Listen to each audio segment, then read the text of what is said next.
आज हम बात करेंगे कि बीइंग अ बिजनेस ओनर्स हमें हमारे बिजनेस में कौन से डॉक्यूमेंट्स को रिकॉर्ड में रखना चाहिए एंड कितने सालों तक रखना चाहिए।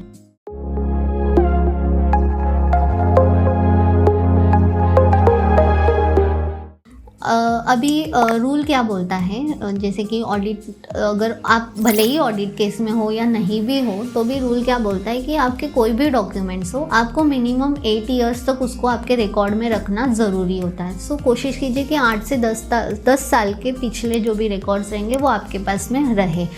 सेकंड, कौन से डॉक्यूमेंट्स को आपको रिकॉर्ड में रखना चाहिए। अब रिकॉर्ड में मतलब soft copy and hard copy, ये दोनों हो सकता है। किसी में आपको सिर्फ वो चीज़ सॉफ्ट में रहेगी अवेलेबल, हार्ड कॉपी नहीं रहेगी, या जो भी केस हो सकता है। बट क्या क्या रखना चाहिए, तो फर्स्ट आता है कि आपके सेल्स इन्वॉइसेस। अब वो सेल्स इन्वॉइसेस भी आपके साइन एंड स्टैम्प हो गए तो ज़्यादा बेटर होगा। Purchase invoices, expenses invoices, same इसे भी साइन एंड स्टैम्प रहेगा तो वो ज़्यादा बेटर होता है। एंड कोशिश कीजिए कि ये सारे ओरिजिनल्स रहे, जेरोक्स या ऐसा कुछ नहीं होगा तो बेटर होगा। थर्ड होता है बैंक स्टेटमेंट। तो वैसे हमें कभी भी मिल जाता है, लेकिन कोशिश कीजिए कि अगर आपके पास में उसका प्रिंट आउट्स है तो वो अभी ही आप उसे फाइलिंग करके रख दीजिए, बाद में अननेसेसरी आपको प्रिंटिंग करने की ज़रूरत नहीं पड़ेगी।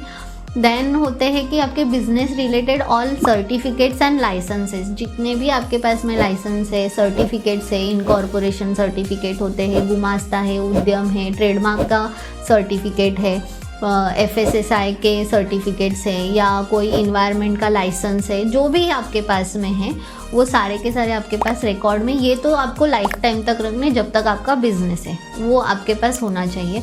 नेक्स्ट होता है कि टैक्स के चलान्स, आपने जितने भी टैक्स पे किए हैं आज तक, तो उसके चलान्स की कॉपी आपकी होनी चाहिए या सॉफ्ट कॉपी आपके पास होनी चाहिए, बिकॉज फ्यूचर में वो कभी भी लग सकता है। नेक्स्ट होता है कि समझ लीजिए आपको कोई गवर्नमेंट का इंटीमेशन आया है या कोई नोटिस आई है एंड उसको आपने अपीयर किया है एंड वो सॉल्व हो गई है। कभी भी जब भी आपको कोई नोटिस आता है या अपील आता है तो वो जब भी पूरी तरह से सॉल्व हो जाती है ना, तो गवर्नमेंट एक उसको, जो ऑफिसर है वो आपको है ना एक ऑर्डर पास करके देता है कि हाँ आपका ये पूरा हो गया है कंप्लीट।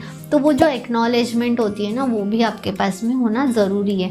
जब आप किसी भी नोटिस के लिए अपीयर होते हो या आप उसको आंसर करते हो तो उसके जितने भी डॉक्यूमेंट्स होते हैं ना वो भी आपके रिकॉर्ड में रखना चाहिए।